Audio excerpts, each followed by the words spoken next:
Joel! Gusto ko ng mangga. May pera ka? Sige na, please. Mangga? Joel!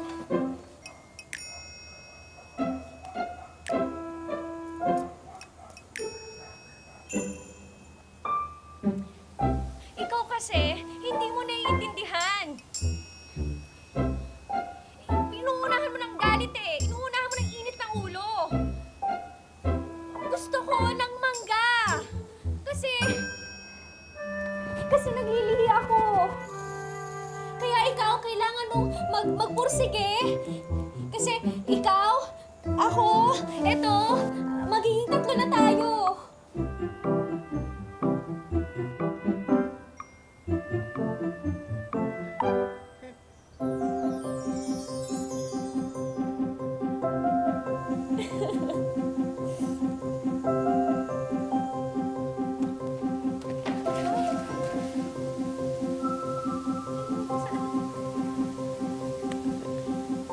Maraming mangga.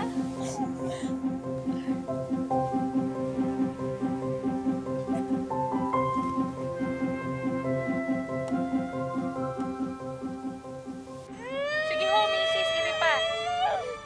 Sige, Mrs. Malapit na ho. Isa pa, isa pa. Isa na lang, Mrs. Iri pa. Isa na lang, Mrs. Isa pa po.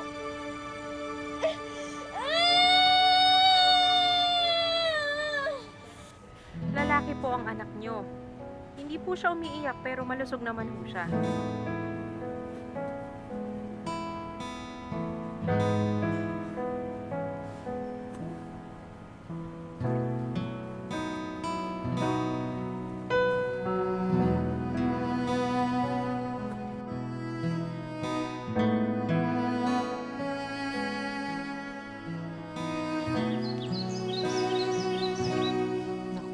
Ngayon ko nalang uli matitikman yung mga luto mo, ah. Masyado kasi... Paborito na rin kasi ni MJ ito eh. Busy-busy ka dito sa bahay. Hindi naman. Uy, MJ, kumain na kayo. Habang mainit pa. MJ. Alam mo, Christina, hindi ko pa narinig magsalita itong si MJ. Alam mo yung anak ko, nung kaedara niya, nagsasalita na siya noon. Tapos yung first word pa nga niya, Mama. Patingin mo na ba siya sa doktor?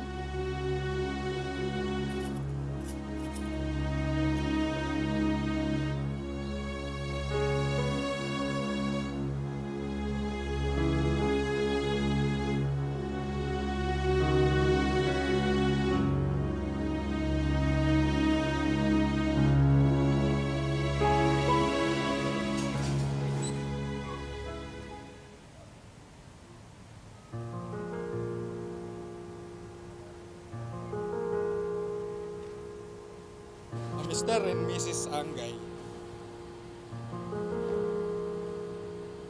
Mukhang late ang development ng anak nyo, Mrs. Pero normal lang po yun.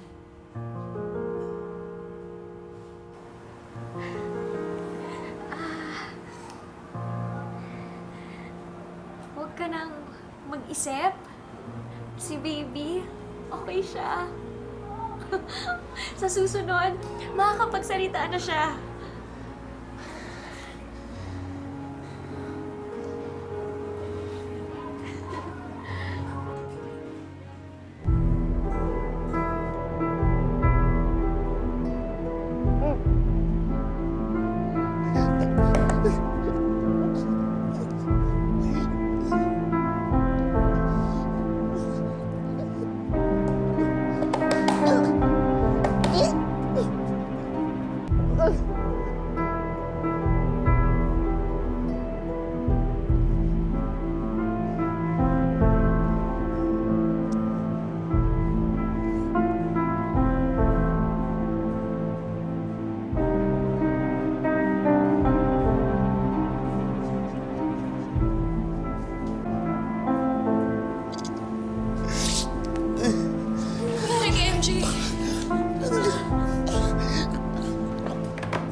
Pero kailangan ko malaman kung ano ano nangyari sa kanya?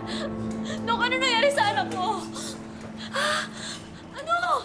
May dengue po ang anak ninyo. Huwag po kayong maglala. Kami na pong bahala.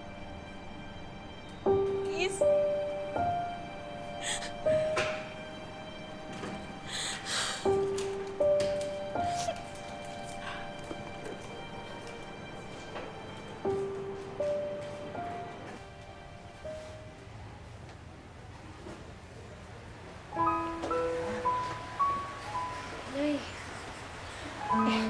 Nagmadali akong pumunta dito kaagad. Nung malaman ko kung ano nangyari sa apo ko. Paano niyo po nalaman? Pinaabot ni Joel sa akin. Nagpa-text siya sa kapatid mo. Humihingi ng tulong para daw sa anak ninyo.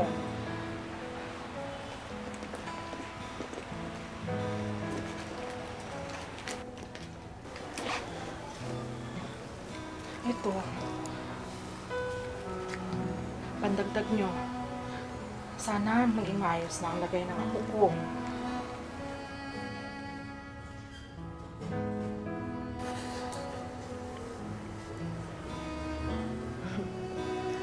Ingatan mo yung asawa mo. Bibihira na ang matinong lalaki sa mundo.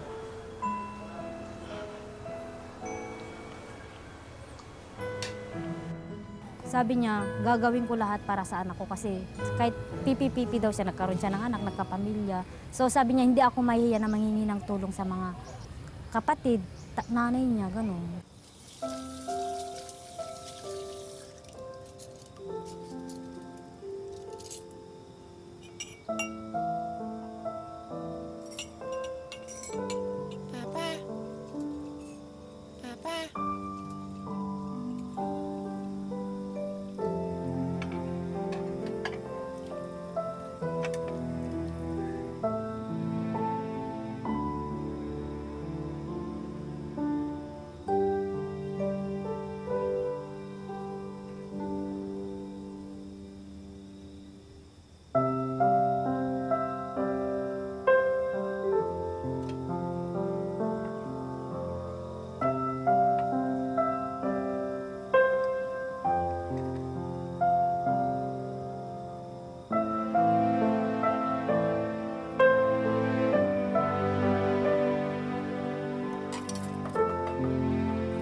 Hello, Broom Broom.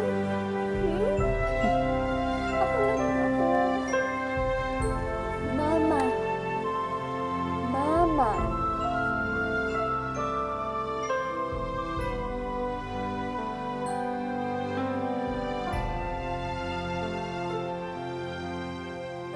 Kahit deaf siya, nakikita ko sa kanya mapagmahal siya sa anak, sa pamilya.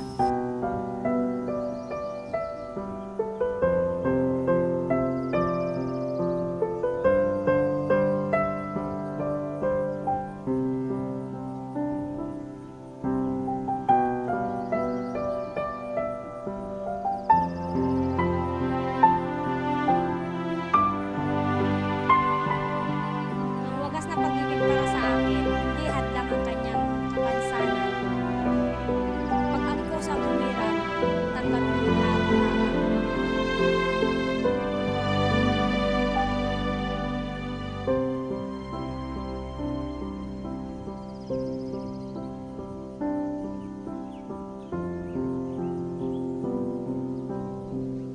Ako si Christina. Ito ang kwento ng aming wagas na pag-ibig.